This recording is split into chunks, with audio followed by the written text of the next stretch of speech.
Hello.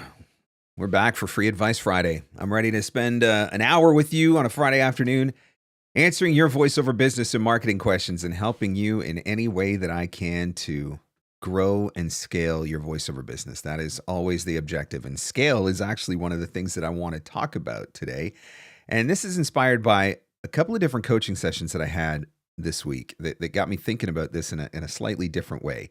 You know that I'm all about the follow-up, and I talk ad nauseum about follow-up and how essential follow-up is to your voiceover game. You also know that I'm a big fan of using a CRM. I talk about Nimble a lot. And if you've been following me for any length of time, you know that I'm all about trying to find efficiencies. I got a lot of stuff that I have to do in the course of an average week. I'm here right now doing this live stream. I put out a new episode of the podcast every week. I have coaching sessions that I have to do every week. I have voiceover work that I have to do every week. I've got my own voiceover marketing that I need to do every week. So I've got a lot of different things that are going on. And so I'm always trying to find ways to build in efficiencies. Using the CRM that I use, which is Nimble, it gives me the ability to build in efficiencies by creating automations. So I am able to build out email sequences that allow me to automate my follow-ups. And it's amazing.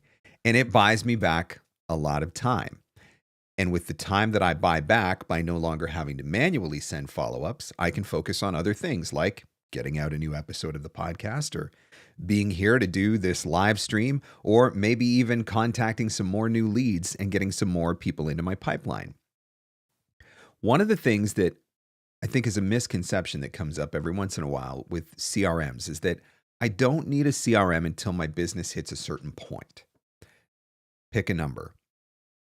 I don't need a CRM until my business hits, until I got 500 people in my database. I don't need a CRM until I've got 1,000 people in my database. And then at that point, I'll have more of a reason or more of a demand for using a CRM. And I can certainly understand the logic in that. And hey, one of the things that I'm sure that you figured out in this industry is that there's no shortage of places to spend money. And so what you don't want right now is another monthly subscription cost. And I can certainly understand and appreciate that as well. But I want you to think about this. Let's say that you have 100 people in your database, which is not a lot. It doesn't take long to get to 100 people in your database. So let's say that you've got 100 people in your database that you are now trying to follow up with. Now, if we say that we're only going to follow up with those 100 people one time a month, okay, so we got 100 follow-ups that we have to send. Let's just say conservatively that it is going to take you, 5 minutes to send each one of those 100 follow-ups, okay? So now we're talking 500 minutes. 500 minutes, we're talking, basically 8 hours. With just 100 people in your database who you need to follow up with, you could spend 8 hours a month just sending one single follow-up. So what else could you do with those 8 hours? How many more auditions could you submit in those 8 hours if you had that time back? How many more new leads could you contact in those 8 hours if you had that time back? How much more time could you spend with your family or spend working on a hobby if you had 8 hours back? And so the idea that I don't need a CRM or I don't need some of these systems until my business gets bigger or my database gets bigger, I think it's a flawed thought process.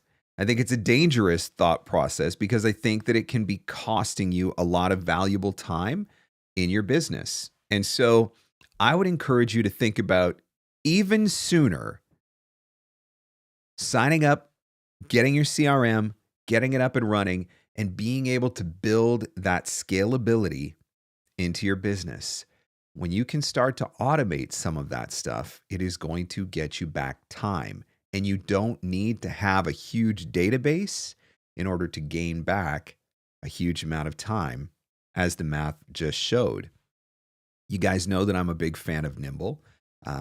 This is a special page. If you go to nimble.com/Marc Scott VO, nimble.com/Marc Scott VO. Let me put it in the chat.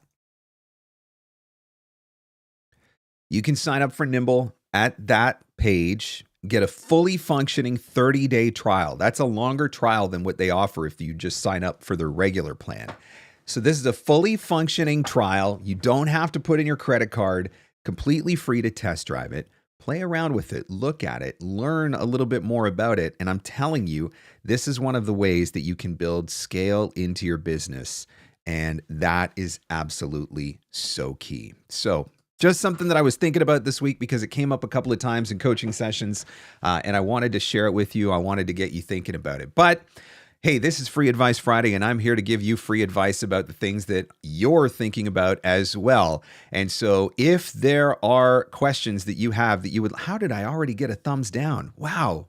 Dang. I'm sorry. Was that bad advice? Anyway, if there are questions that you have that you would like to get answered, very simple here. All you got to do is put a Q in the beside your question. It'll pop out for me a little bit easier in the chat because there gets to be a lot of messages scrolling through in the chat. And I'm certainly happy to answer as many questions as I can on the business and marketing side of VoiceOver here over the next hour or so while we hang out together. And by the way, if you're happy with the advice that is given, I would certainly appreciate if you would give me a thumbs up. All right, let's see. Tony says, what's your favorite audio player for WordPress that allows downloads and doesn't cost an arm and a leg? Working on my site as we chat. Tony, I got to tell you, I use VoiceZam. I know that that's probably not the answer that you're looking for because you're probably looking for a WordPress specific player, but I'm not as familiar with any. And one of the reasons why I started using VoiceZam a long time ago is because I got frustrated trying to find one. I got frustrated trying to find one that gave me all the features and functionality that I needed, that had compatibility easily across multiple devices, compatibility easily across multiple types of browsers. I wanted it to work on an iPad and an iPhone and a computer and an Android and, somebody else's tablet and a laptop. And I wanted it to work in Safari and Firefox and Chrome and whatever other browsers are out there. And VoiceZam just checked all those boxes for me. And so that's ultimately why I signed up for VoiceZam. If anybody has any suggestions, anybody that's watching the live stream, if you've got a player that you use for WordPress, feel free to pop it in the chat. Maybe you've got a better suggestion for Tony. But I can also say if you go to voicezam.com /Marc Scott, is that even, I got to remember, /Marc Scott. Nope, I spelled it wrong. voicezam.com /Marc Scott. Yes, there we go. If you go to voicezam.com /Marc Scott, sign up, take it for a test drive, get a $25 credit instantly when you sign up, which gives you about 3 or 4 months of free service on VoiceZam. If you want to test drive it, play around with it, see whether or not it works, whether or not it's what you're looking for. But yeah, it's voicezam.com /Marc Scott. Let me put that in the chat. voicezam.com /Marc Scott. Okay. Moving on. Justin says, when you find a company and multiple emails, do you send an email to all of the leads at the same time, stagger them to check if they fail or something else? Oh, this is a really good question, Justin. So I think there's a couple of different approaches here. Generally speaking, I'm trying to only message one person at a company. I don't want to blitz a bunch of different people and, they sit around the water cooler talking about my dumb emails or whatever. I don't actually think that happens, but you know what I'm saying. So generally speaking, though, I do try to only target one person at a company, and I try to figure out who's the most right one. So looking at their job titles, maybe looking at their LinkedIn profile, maybe reading a little bit about what they do or whatever. Who is the most right one?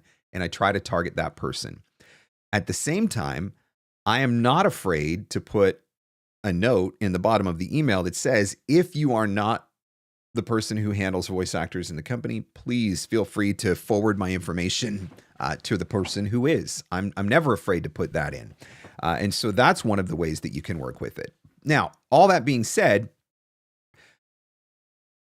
is there a time when I would email multiple people at a company? And I would say yes, when they clearly seem to be in different departments doing different things. So for example, if one person in the company is responsible for commercial and somebody else in the company is exclusively handling training videos, Those are two distinct areas of voiceover, two different demos, two different marketing strategies. And so in that case, I would send each of them a marketing email, but they would receive a different marketing email because I'm targeting it specifically to what they do. One more scenario that I will mention is if I send an email to somebody at the company, I pick the first contact that I think is the most right one, but they don't respond, then yeah, that's when I might wait a month or two and then try reaching out to one of the other contacts that I was able to find. And so then I will, so now I've got somebody for down the road, somebody in my back pocket, so to speak, that I can lean into. All right, let's see. What else is going on? Troy says, I moved to Nimble in the fall of 2024 and love it. I started with LA CRM. It was not helpful. I got to tell you guys, like I've been using Nimble since 2016. I've been talking about it since I started using it because it was a game changer for me. The improvements that have been made in Nimble in the last 6 months are crazy. I just updated my Nimble course yesterday. I added a new video into it for sequences. At some point in the next couple of weeks, I'll be adding a second video that shows the integration between sequences and workflows. But what it can do now and the level of automation that it can give you while still being, targeted, personalized, building out segmented audiences and whatnot, it's pretty incredible. And it is absolutely a game changer. In Nimble, by default, a new company is created every time you add a new person. How are you utilizing companies versus people in your setup? Let me tell you, I love Nimble, as I just finished talking about, and as you've heard me say many, many times, but that one feature drives me bananas. I don't need a company contact created for every single person that I'm putting into my database. I find it completely pointless. I understand that there are use cases. If you're working on a sales team and you've got 25 different people that you're reaching out to at a company, and it automatically creates the contact and it organizes all of the contacts underneath of the company. Sure, fine. I understand that. Obviously there are people that are using the CRM in ways that are outside of the scope of what voice actors are doing. But for our specific use case, or at least for my specific use case, it drives me crazy that it automatically creates a company field. So it's not actually something that I really use. In fact, half the time I just end up deleting it. The only time where it does come in handy is I do have certain companies where I have multiple contacts, because I work with different people in different departments or whatever.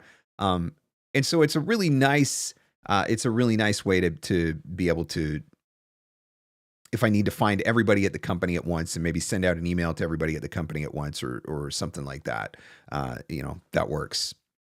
But outside of that, yeah, I'm not really using the company contact. Uncle Roy says, I don't see any thumbs down. You're the best. It shows up on my screen. You don't see them because they're hidden on the actual YouTube live page. But it shows up on my screen on the back end. I can't believe somebody gave me a thumbs down. I'm so sad. All right, let's see. Where are we going? Scrolling. Frank, welcome. Tony, good to see you. Matt, thanks for coming. Troy, Briscoe's here as always. Briscoe, man, always free on Friday afternoon. Love that you guys always come and hang out. All right, let's see. VoiceZam, do you suggest all the add-ons or just the basics starting out? At the very least, get the basics to start out. Look, I understand that nobody wants another subscription. I get that side of things. But I also understand from a marketing perspective that people don't listen to demos the way that they used to listen to demos. If you have the most brilliant, award-winning, professionally produced, knockout commercial demo that's 60 seconds long, almost nobody is going to sit and listen all the way through to that 60-second demo. And that's not your fault, and it's not the demo producer's fault. It's because we have no attention spans anymore, and we just can't handle it. And so if you're just posting one player with your commercial demo, one player with your corporate demo, one player with your character demo, whatever, all the demos that you have, the chances that people are listening all the way through, I think, are pretty slim to none. I'm not going to say nobody's going to do it. Certainly there are some people who will do it.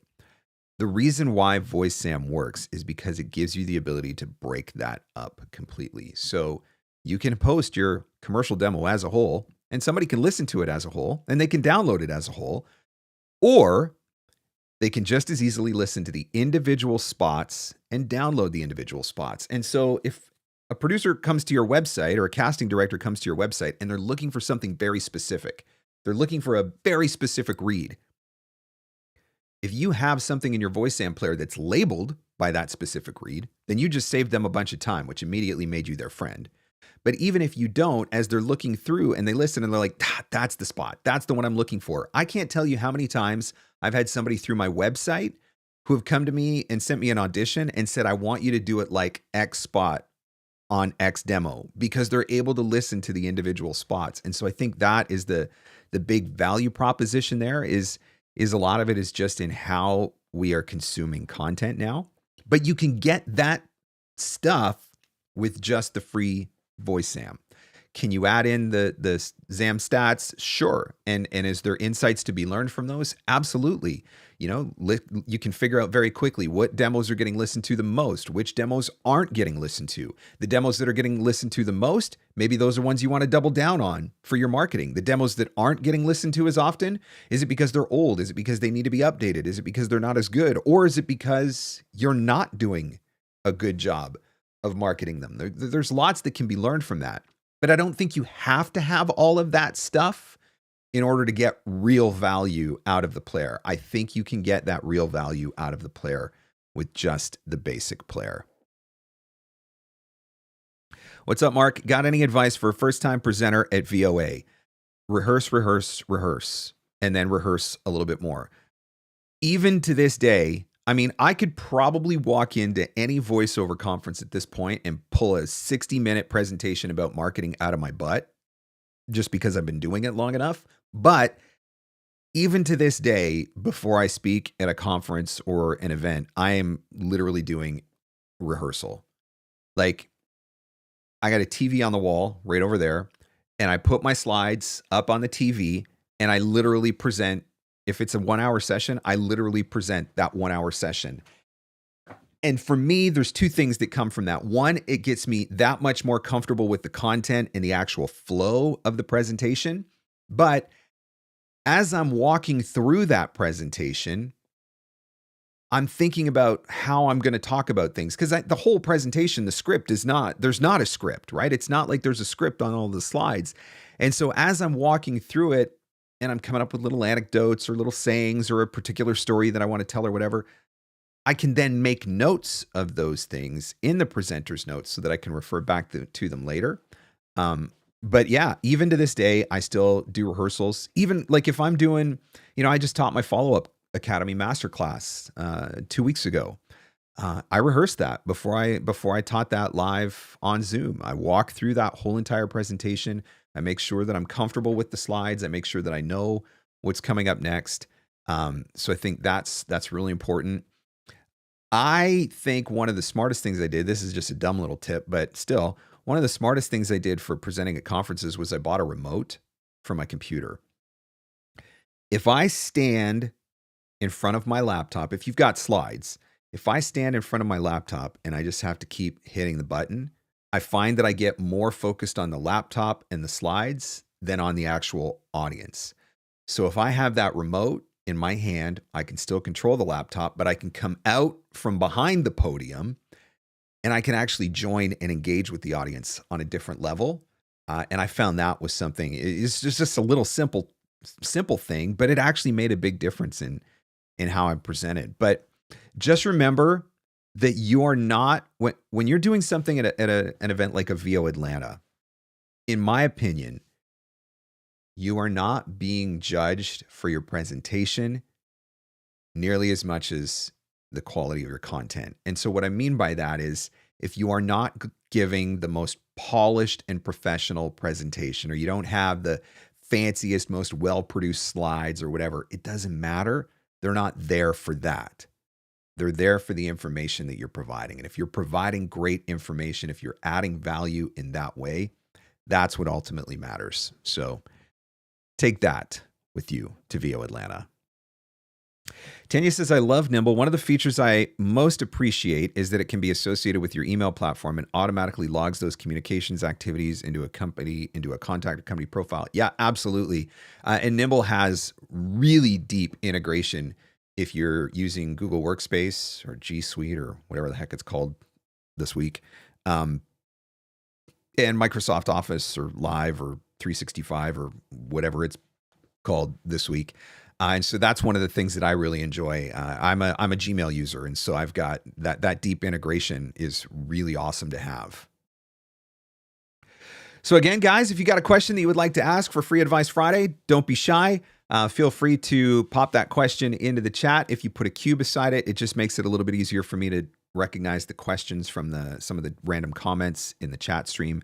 But I'm certainly happy to answer as many questions as I can for you today. A reminder, if you haven't had a chance to do it yet, check out the new episode of the podcast, Getting Paid for YouTube Dubbing. Rafael Neve came on the show. He actually pitched me the idea. It was something that I had never even thought of, a genre that I quite honestly didn't even really think about the fact that it existed.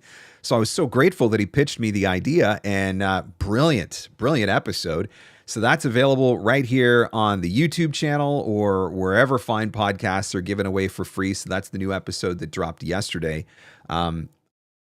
It's a genre that is open to anybody that speaks any language. But if you happen to be bilingual or trilingual or whatever, it certainly presents an even more of a unique opportunity. So something to think about if you're into dubbing. There's money to be made there, as Rafael clearly states in the episode. So make sure you check that out. All right, let's see.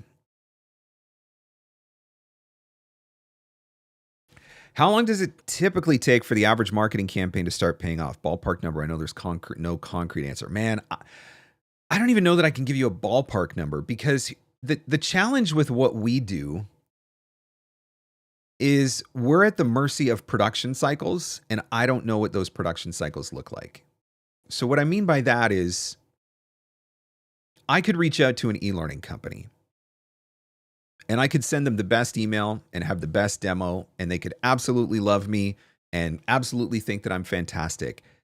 But if they've already got all their courses created for this year and they don't have anything coming up until, second quarter 2026 or something like that, like if everything's already in the works, like I can't control that. And so that doesn't mean that lead and that relationship doesn't turn into an opportunity. It just means that I might have to wait a little bit longer for it. And so there's that. I think that there's also, take video production companies. There are video production companies that produce 100 videos a year. There are video production companies that produce 20 videos a year. And there are video production companies that produce 6 videos a year. When I'm reaching out, I don't necessarily know which one they are. So the one that's producing 100 videos a year, they might be a lot quicker to respond because they have a much higher use for voice actors. Whereas the one that's only producing 6 a year, if 3 of them are already in production and the other 3 aren't coming up until later and they don't need me, then I'm going to have to wait on that one. So that's another factor. I think another factor is what's trending and what's booking right now. And look, okay, I got to think about how I'm going to say this so that I don't get in trouble. The reality is that there are times when everybody's looking for something specific. And so this week, let's just keep it generic so I limit how much trouble I can get in. This week, maybe everybody's booking female voices. Maybe all the projects are booking female voices. And so it's for every 10 projects that come out, 7 of them are looking for a female voice and only 3 of them are looking for a male voice. But 6 months or a year from now, that could be totally different. The pendulum could swing in the other direction. And now it could be that they're looking for 7 males and 3 females. And so you never know. Maybe we know, depending on what's on the air right now, but we're not always sure what everybody's looking for at that point in time. And so that can be a factor. And so because there are so many factors in this particular industry that are outside of the scope of our control, I don't know that I could ever put a number, even a ballpark number, on how long a campaign takes to pay off. But that's why I think scale is what really makes a difference. Law of averages says if you contact enough people, ultimately you're going to get in front of some people who are hiring at that point in time. And while you continue to nurture all of those other relationships, then you get to a point where you have a more consistent and steady flow of work in your pipeline. So really what it comes down to is just making sure that you're contacting enough people consistently over time. And I still stand by my 10 to 15% response rate numbers. I think those are still pretty fair. And I stand by my 3 to 5% ultimately booking you. I think those numbers are pretty fair. So, for every 100 emails that you send, 10 to 15 of them are going to ultimately add you to the roster. Hopefully, that's the goal anyway. That's what you should be aiming for. 3 to 5 eventually hire you. And so when you think about it from that perspective, it just goes to show like this really is a numbers game. And look, even those numbers are ballpark numbers. I've had instances where it's been way higher, instances where it's been way lower. But it's something that you can kind of think about anyway. When you see specific e-learning and corporations, do you skip those that seem to be selling a platform, or do you toss them an email to check and see if they need VO? Okay, so if you're talking about an e-learning company that's creating the platform that delivers the e-learning content, so they're more of a software provider, I'm guessing that's what you're talking about. They're worth a second look, or at least a slightly deeper look, if they are exclusively selling software or a platform to host the content. Then I'm probably going to pass on them.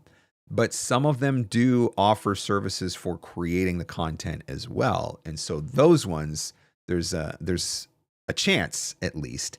And so I'm much more likely to reach out to them.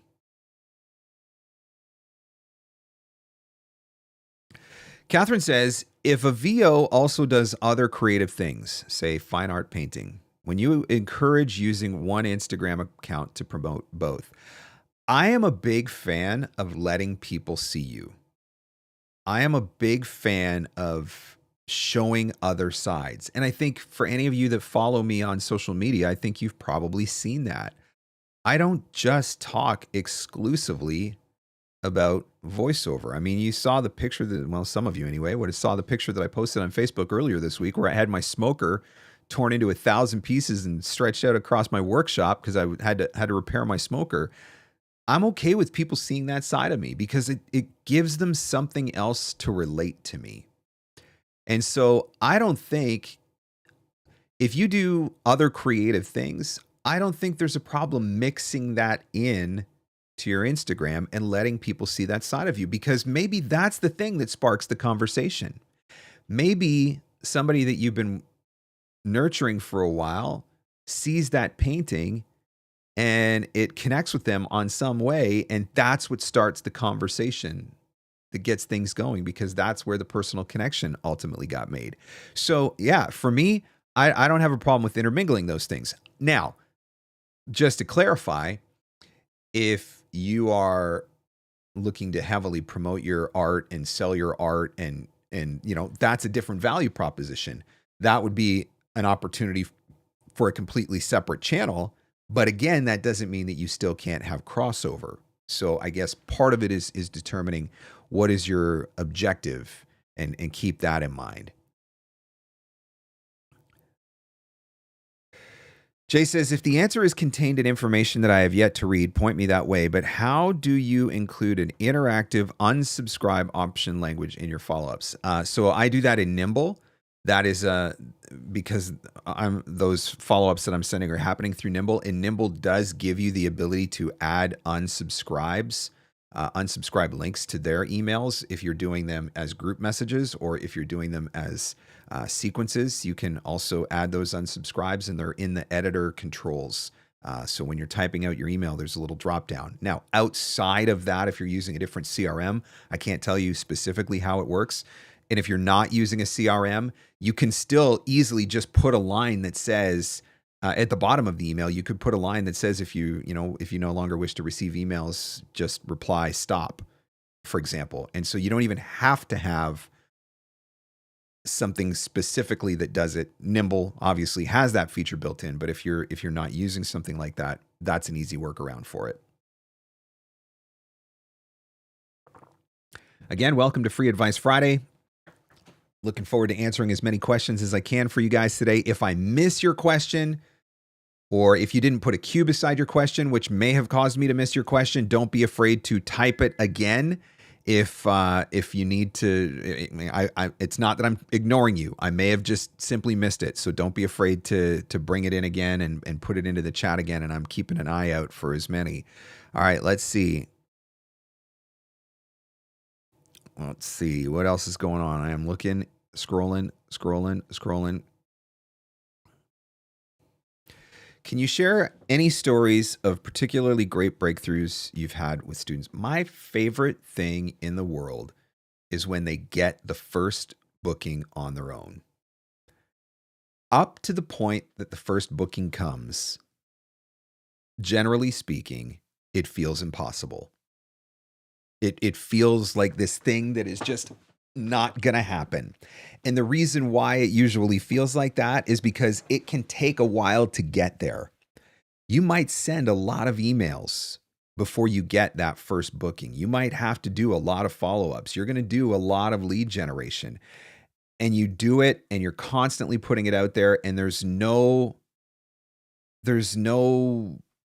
payoff. When you go on to Voice123, and there's 20 auditions waiting for you, and you submit that audition, you submit a few auditions in the afternoon, and you immediately have the payoff, the gratification of knowing I submitted an actual audition for an actual job. And there's an element of satisfaction that comes with that.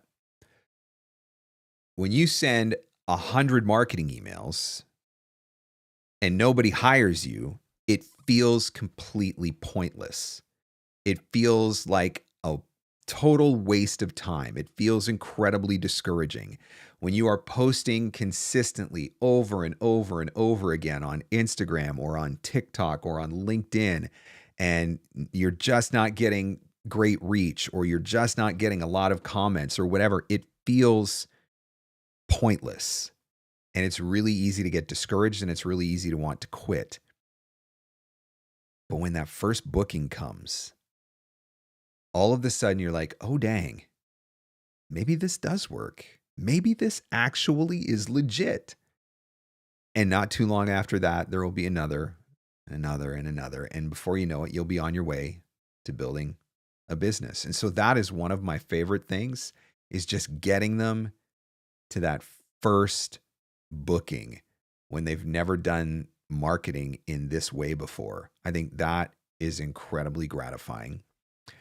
I've also had the privilege of working with some veteran voice actors who had a career trajectory that went like this, and up and up and up and up and up and up and up and up and up. And then they peaked and they sat on top of the mountain for a few years, and then slowly started coming down on the backside of the mountain, but they didn't realize it right away. But then after a couple of years, they're like, holy crap, my income is dropped by half, and what's going on? And having the opportunity to work with them, and I'm talking about some of these people are like, they're light years ahead of where I ever was or ever am or probably ever will be. But having the opportunity to work with them and getting them to try something different, or reigniting the marketing, going back to the things that got them there in the first place that they quit doing when they hit the top of the mountain because they were so busy. I love those opportunities too, and having the opportunity to work with those people and getting them, can we get back up to the top of the mountain again? But man, I got to tell you, this is my passion. I do voiceover because it's fun. I enjoy being in the booth, but I don't have to do voiceover every day to feel fulfilled. This stuff like this, when I drop a great podcast episode and somebody sends me an email and is like, man, I learned so much from that episode, or I felt like I just got a free coaching session with so-and-so, and insert their name. That gets me excited. sitting here with you guys for an hour and answering your questions and being able to pour into you and guide you and help you, that gets me excited. Having those breakthrough moments with students, that's the stuff that gets me excited. I would coach all day, every day, 24 hours a day if I could, to get people to those places, because I know how much of a difference it can make. Right? If you're struggling in your voiceover business and all of a sudden you start getting some bookings and start making some money, that can be life-changing for you or for your family. And I love being able to help people get to those places. That's the thing that gets me excited the most. All right, let's see. Cindy says, it was a great podcast. Dubbing is something that I hadn't thought about. I can tell you right now that I know that I don't have the patience for it. Probably don't have the skill set for it either. But I know some people who are making money in it, and it's definitely a genre that might be worth exploring. Sarah says, Nimble questions, both related to email. One, if I read email in Nimble, can I put it into a folder? And two, the widget on the left-hand side of my email window, Gmail, oh, sorry, that popped off, takes up so much room. Is there a way to close it? Okay, so you can't, to my knowledge, you can't move emails around into folders inside of Nimble, but you can move emails around inside of your inbox, and it shouldn't really impact what's going on in Nimble. So I move emails all the time from my Gmail inbox into different folders, and it doesn't really have any bearing on what's going on in Nimble. So that I think answers that question. As for the widget, I don't know. Is there a way to close the widget? So you're saying you've got the Nimble add-on in your Gmail inbox and it takes up a lot of space. And so you're wondering if there's a way to get rid of that. I think you can close it through Gmail. I think there's an option in Gmail for all the different extensions that you have added specifically into Gmail. And I think there's a way to do it there.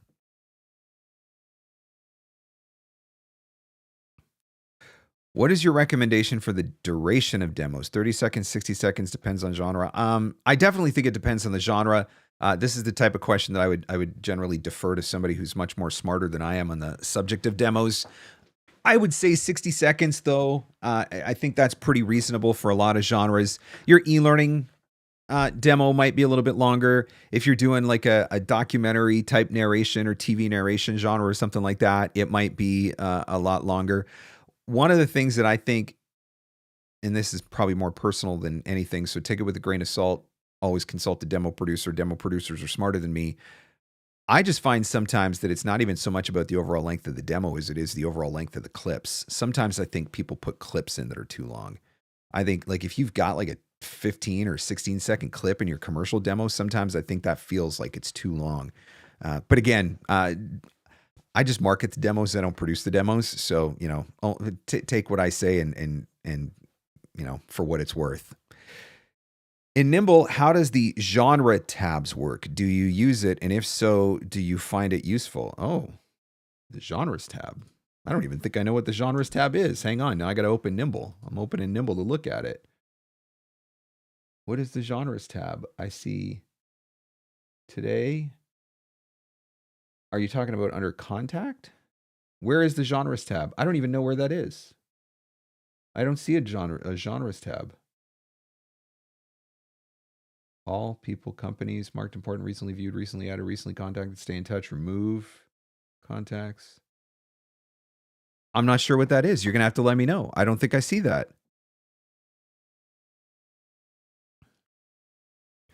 Where do you see VO going in the next 3 to 5 years for your business? My retirement plan requires me to stay employed healthily in this industry until I'm at least 55. So I have determined that VO will continue to move in an upward trajectory until at least when I turn 55, which means AI can just park it and wait because I need to make it to 55. So that means that you have 9 years left. And after that, I don't know, but I don't know if that's probably not a very good answer. It's one of the things that I think is happening, and I've seen this enough times now that I feel like I can say it.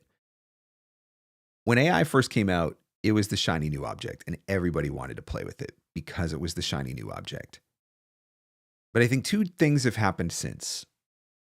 First and foremost, I think a lot of people have realized that it's not as good as they thought it was going to be, yet it's going to continue to improve. And it's not nearly as easy to use as what people thought it was going to be. So it's not like you can just take 1,000-word script and dump it into AI and get a perfect end product. There's a lot of farting around that has to be done on the back end in order to get to that, quasi-decent sounding product. And so people realize that it's actually a lot more work than what they thought. And so because it's not quite as good as what they thought it was going to be, and because it's a lot more work than they thought it was going to be, some of the people who tried it out in the beginning are now realizing, nope, it's not worth it, going back to voice actors. Yay for us. So that's one of the things that I see going on. The other thing that I see going on is a lot of these other creatives are realizing this could just as easily take my job. And so I don't want that to happen. And so they're much more willing to work with humans because it's become like this whole unite, let's unite together, because AI could just as easily replace a copywriter. AI could just as easily replace a video editor, like so many different things. And so I'm seeing more and more people who are like, no, I just don't even want to go down that road. I just want to work with humans. And I'm seeing that. I've had some of those conversations as well. So that makes me optimistic. I think that advertising on the whole will continue to grow. I think all you have to do is open your eyes to see that. We're literally slammed. One of the things I joke about, the value proposition of streaming services in the beginning was there are no ads and you could binge watch all the shows, right? Everybody's beef with TV was if I wanted to watch a show, I could only watch one episode a week. And sometimes there wasn't a new episode for 3 or 4 weeks because of whatever, right? They stretched out the seasons and all that. And it was really annoying. And then, a 1-hour show is 48 minutes long and 12 minutes of commercials. So streaming comes in and says, hey, we're going to fix that. We're not going to have any commercials and you're going to be able to binge watch everything. Well, what is streaming doing now? Streaming is filled with commercials, and the really popular shows, they now drop an episode a week, which is incredibly annoying. The point of that, though, is they're all filled with commercials now. Advertising is something that is not going to go away and it's not going to get any smaller. I think the way that advertising looks is going to be a lot different. So I think that the number of opportunities for commercial in digital is going to continue to grow. And when I say digital, I'm talking about all the things. I'm talking about streaming platforms. I'm talking about social media platforms, digital advertising, all of that sort of stuff. I think there's probably going to continue to be growth in that. I've read some data recently that talks about the continued growth of e-learning, and that's a trajectory that is going to carry on and carry forward. I mean, there's more people and more people have to learn and more people want to learn online. It's more convenient.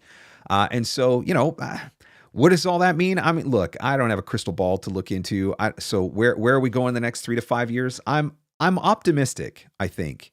More so than I probably was last year. Last year just felt like a really crappy year for me and for a lot of people. It felt like a really crappy year. I think that was more economic related than it was AI related, though. And so, I don't know. I'm hopeful, but I'm also Canadian and it's in my nature. So we'll see how that pans out. What are some of the improvements you are seeing that Nimble may implement in the coming months or years? Nimble has been a CRM game changer for me. Actually, I'm supposed to have a meeting with Nimble. They had asked me to jump on a call with them because they wanted to show me some new features that were coming. But we haven't been able to get that meeting scheduled due to some outside circumstances. But I am looking forward to actually being able to sit down with them and seeing what's coming next, because I'm very excited about what is coming next. I think there's probably going to be some more improvements to the integrations between workflows and sequences. I think there's probably going to be some new automations that are going to be added. I think they're working on some new things on the email side as well. And so I'm really excited to see where all of that ultimately ends up. Justin says, I remember you saying that you had booked a client after like 2 years of emails. Now that you have sequences, are you going to create a 36-month sequence? If so, would it be crazy to repeat a few? I am currently running, right now I have a 10 email sequence that runs almost a year, and I will add to it. I don't, in that sequence, I don't reuse specific emails, but I reuse certain themes, we'll say.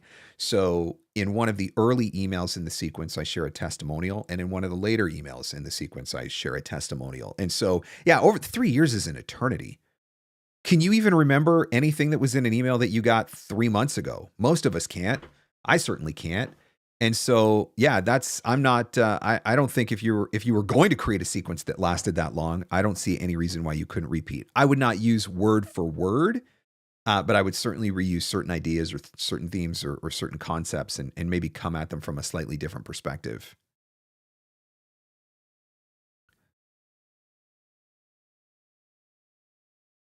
How often do you speak on the phone to a client? I have one client that prefers to use the telephone right now. So once a year. A lot don't do it. I have more that text me than want to get on the phone. Now, that doesn't mean that there aren't opportunities out there. And I mean, partly probably it's just me too. I offer Zooms. I jump on Zoom calls with people. So I guess maybe that could almost count. So every once in a while they want to jump on a Zoom or Google Meet or something like that. And so I think that, you could almost count that as a call, I guess, as it were. But guys, we've been talking a lot about follow-up. My follow-up academy class came out last 2 weeks ago. Response to that class was great. People were feeling really good about it, learning a lot of information that is going to help them in order to be able to build follow-up strategies. We were just talking about building out a 36-month sequence, which that is actually doable. I'm not saying it's not. I've obviously never done it, but it could absolutely be done. So having a successful follow-up strategy is so key to all of this. Being able to stay in front of people for the long haul. I've shared examples before of 2 years, 3 years. I had one that was 9 years. 9 years from the first email till the first booking, which is just ridiculous. But then they booked me a bunch of times after that. And so is it worth it? In that case, I would say that it is absolutely worth it in that case. And especially if you can automate it, because if it's automated, then it's not taking anything from you. It's not costing you any time in order to be able to do that. Once you've set it up, you set it up the first time and then you don't have to worry about it after that. And so having a follow-up strategy is so key. Whether you're using Nimble or whatever system it is that you're using. So look, here's the perks of being on Free Advice Friday, okay? I just created this. I was just doing this as I was talking. Click the link that I just put in the chat. I'll give you 25% off Follow-Up Academy just for being here on Free Advice Friday. That is a link that is not being shared anywhere else. I literally just created it right now. But if you click that link that I put in the chat, it will load up Follow-Up Academy and you'll automatically get 25% off. Oh, shoot. It's showing up as 16%. Hang on a second. Good thing I just double checked it. Okay, please stand by. Please stand by. Do not click the link. It didn't register properly. I'm going to recreate that link. Hang on. 25, 25%. There we go. Okay. So it's good through the weekend. Please stand by. I am creating a new coupon as we speak. Here we go. Okay, there. Let's double check this one before I share it. There we go. Here's the coupon. 25% off Follow-Up Academy. There you go. I just put the link in the chat. It should load up with a page like this. You should see the price scratched out, discount 25% off. So there you go. That's just for being here today on Free Advice Friday. You got to have a follow-up strategy. And it's not as hard to build a follow-up strategy as you think. Coming up with the content for the emails is not as bad as you think. And something that I've said before, and I will probably say it 1,000 times, probably 1,000,000 times before I ultimately retire at 55. Remember, that's the goal. As long as they continue to allow your emails in the inbox, they're still interested on some level. Okay? They may not reply to your emails. Doesn't matter. As long as they continue to accept your emails, they are still interested on some level. Because if they weren't, what would they do? They would unsubscribe. They would be off your list. So if they are continuing to receive your emails, they are still interested. And so your job is to just keep sending the emails. Okay? Does Follow Up Academy help you with the initial outreach as well? No, Follow Up Academy is focused exclusively on everything that happens after the first email is sent. So Follow Up Academy is for the follow-ups to new leads, but also follow-ups to the people who are already in your database, the prospects, the clients, etc. That's what Follow Up Academy is for. What time is it? It is 1:50 p.m. I've still got a few minutes left. If I missed your question, don't hesitate to put it back in the chat. I'm just scrolling back through the chat here, looking to see if I might have missed anything. But if I missed your question, feel free to put it back in. If you haven't asked a question yet, don't be afraid to ask a question. That's the whole point, to be here and answer as many of your questions as I can. I will tell you that Free Advice Friday is going to be hit and miss in March. My schedule for March is pretty crazy. Some travel, VO Atlanta, different things coming up. By the way, who's going to VO Atlanta? I'm looking forward to seeing a bunch of people at VO Atlanta, so make sure you watch for me. I'll just be wandering around looking like a lost little Canadian, so don't be afraid to come up and say hi. What was the issue with the smoker? Let me tell you. My smoker, like many of them, has a hopper that the pellets go in, and then there's an auger that feeds the pellets from the hopper to the burn tray. Because I'm in Canada and we have all kinds of crazy weather here, it's really important after each smoke that I burn off all of the pellets that are in it completely. Because if any pellets get left behind, that's going to cause a problem.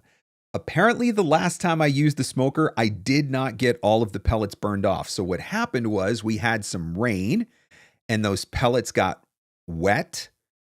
So then they expanded and they basically turned into pellet dust.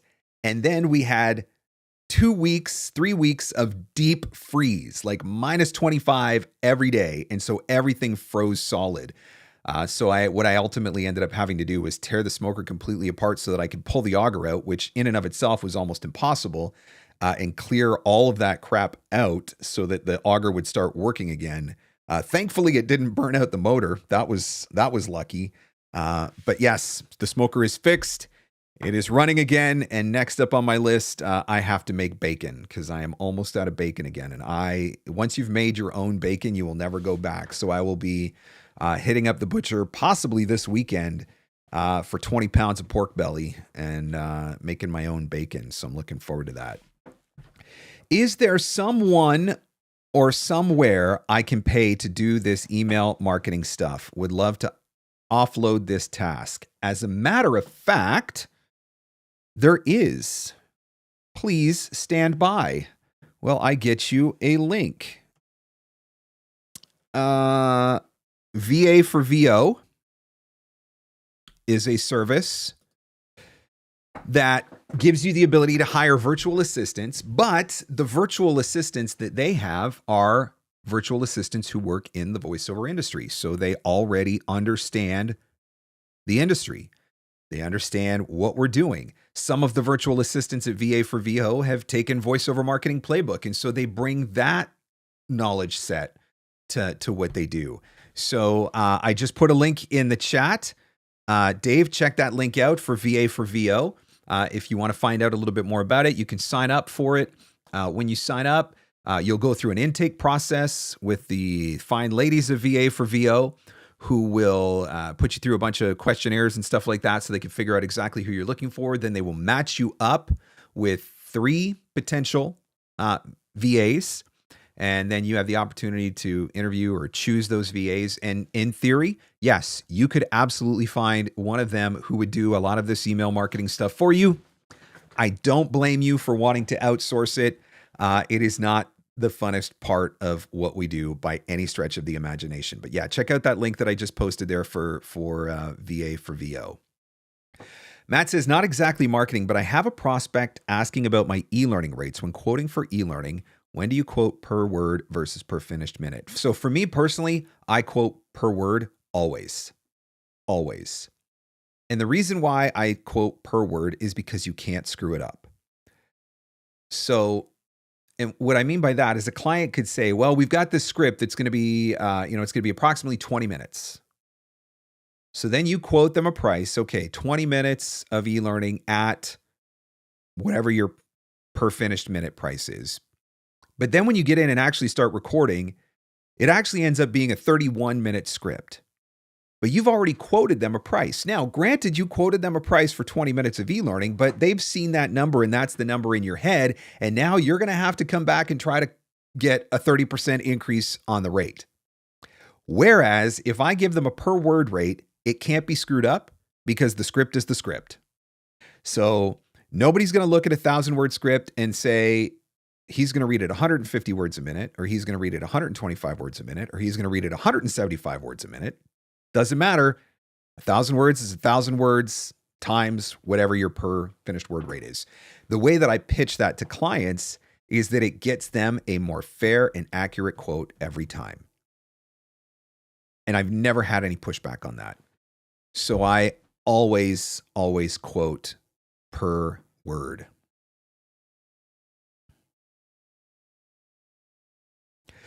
Any idea how something like what Rafael is doing is quoted? Translation, localization, timing the recording, etc.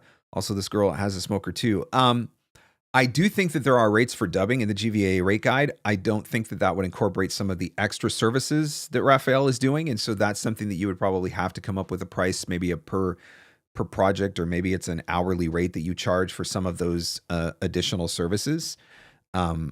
But that would be something that you could look into depending on what you're able to offer. I think it's also something you could potentially build into packages, right? Here's how much it is if you just want me to do the voiceover. Here's how much it's going to be if you want me to do the voiceover plus the translation. Here's how much it's going to be if you want me to do the voiceover plus the translation plus the localization. And so you build out some different bundles. That might be a way to approach it. Guys, again, let me share the link. If you want to grab my follow-up Academy class, the coupon is good for this weekend only. It is only being shared here on this live stream today, but you can get it for 25% off. It's so important. It's so important to have a follow-up strategy. It's so important to have a plan to send emails over the long term, because this is not going to happen after the first email. Now, I'm not going to say it can't. Certainly, there are always instances where lightning strikes and there's rainbows and puppies and unicorns and instant bookings, but that is not typically the way that it works. So you're going to have to have a plan to send more emails over the long term. And that is where Follow Up Academy comes in and teaches you that side of things. If you enjoyed the live stream today, would you do me a favor and hit the like button before you go? I would certainly appreciate it. Make sure you subscribe to the YouTube channel as well. Don't forget to check out the latest episode of the podcast, which is on the YouTube channel. And the latest episode of the podcast can also be found wherever fine podcasts are given away for free. Apple Podcasts, Spotify, Stitcher, Podbean, etc. There's one more thing that I have to do today. I was running a contest, and I'm going to say congratulations to Steve Knupp, K-N-U-P-P. Not sure whether Steve is with us today or not, but I was running a contest for promoting the podcast. If you shared your favorite episode of the podcast on your social media channel and tagged me, I said that I was going to run a contest. Somebody was going to win Free Advice Friday, somebody was going to win Follow Up Academy, and I was going to announce it on Free Advice Friday.